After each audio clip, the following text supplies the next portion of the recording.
বৈষম্য বিরোধী ছাত্র আন্দোলনের কেন্দ্রীয় সমন্বয়ক হাসনাত আবদুল্লাহ ও সার্জিস আলম তাদের মধ্যস্থতার মাধ্যমে সমাধানের পথ খুঁজলেও চিহ্নিত এই সন্ত্রাসী গোষ্ঠীর শান্তির বার্তাকে বৃদ্ধাঙ্গুলি দেখিয়ে বর্বরোচিত হামলা ও হত্যাকাণ্ডের পথ বেছে নিয়েছে। বিশেষ এই গোষ্ঠীর অনবরত উগ্রতা প্রশ্রয় দেওয়ার আর কোনো সুযোগ নেই। মধ্যরাতের এই তাণ্ডবের আগের দিন সচেতন ছাত্র সমাজ নামে একটি ভূঁইফোর সংগঠন নিজেদের ঢাকা বিশ্ববিদ্যালয়ের শিক্ষার্থীদের প্রতিনিধি দাবি করে প্রধান উপদেষ্টার বাসভবন প্রাঙ্গণে অবস্থান কর্মসূচি ঘোষণা করে। পাশাপাশি সাদ কান্ধুলুকে তাদের পেশ করা সকল দাবি রাতের মধ্যে মেনে নেওয়ার হুঁশিয়ারি উচ্চারণ করে। অত্যন্ত দুঃখের সাথে জানাতে হয়, সেই একই রাতে টঙ্গীতে বর্বরোচিত হামলা ও হত্যাকাণ্ডের ঘটনাটি ঘটে।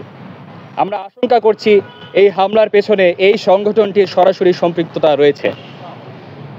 আমরা স্পষ্টভাবে জানাতে চাই, সংগঠনের সাথে ঢাকা বিশ্ববিদ্যালয়ের সাধারণ শিক্ষার্থীদের কোনো সম্পর্ক নেই। গুটি কয়েক সদস্যের এই বিপথগামী গোষ্ঠী আমাদের শান্তিপ্রিয় মুসলিম জনতার প্রতিনিধিত্ব করে না। তাদের এই কর্মকাণ্ড বিশ্ববিদ্যালয়ের ভাবমূর্তিকে ক্ষুণ্ণ করেছে। দেশের শৃঙ্খলা বিনষ্ট ও অন্তর্বর্তীকালীন তৎপরতাকে আমরা ঘৃণা ভরে প্রত্যাখ্যান করছি। আমরা বিশ্ববিদ্যালয় প্রশাসনকে সুস্পষ্ট ভাষায় বলতে চাই, এই ভূঁইফোর সংগঠনের সদস্যদের চিহ্নিত করে অবিলম্বে তাদের জবাবদিহি হবে এবং ভবিষ্যতে যাতে এই ধরনের অপতৎপরতার না পারে সে বিষয়ে যথাযথ ব্যবস্থা গ্রহণ করতে হবে। কোনো সন্ত্রাসী কার্যক্রমের সমর্থক ও মদতদাতা এই বিশ্ববিদ্যালয়ের সাধারণ শিক্ষার্থীদের নিরাপত্তার জন্য হুমকি স্বরূপ। আমরা এই ক্যাম্পাসকে একটি নিরাপদ ক্যাম্পাস হিসেবে চাই। জাতীয় ঐক্য ও ধর্মীয় সম্প্রীতির জন্য বাংলাদেশের দীর্ঘদিনের ঐতিহ্য আমাদের সবাইকে সচেতন থাকতে হবে। ঐক্য ও সম্প্রীতি বিনষ্ট করে এমন কোনো গোষ্ঠীর অপতৎপরতাকে এদেশের ছাত্র সমাজ এক মুহূর্ত বরদাস্ত করবে না। জাতীয় ও আন্তর্জাতিক ষড়যন্ত্রের মাধ্যমে আমাদের অন্তর্বর্তীকালীন সরকারকে দুর্বল করার যে প্রয়াস চালানো হচ্ছে তাতে আমাদের শিক্ষার্থীদের সজাগ দৃষ্টি রয়েছে।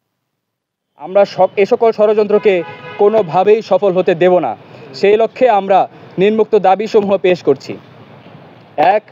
অতি দ্রুত সময়ের মধ্যে টঙ্গী ইজতেমা ময়দানে 17 ডিসেম্বর দিবাগত রাতের বর্বরোচিত হামলা ও হত্যাকাণ্ডের নিরপেক্ষ তদন্ত ও দায়ীদের দৃষ্টি হবে।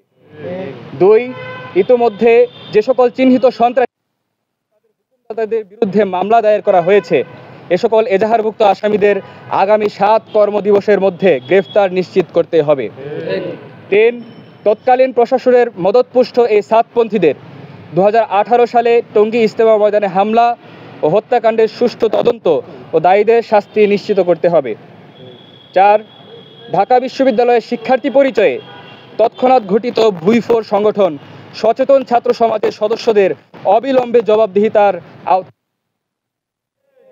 আমরা যেন কোনো ধরনের সহিংসতা বা অপতৎপরতার বিরুদ্ধে সোচ্চার থাকি।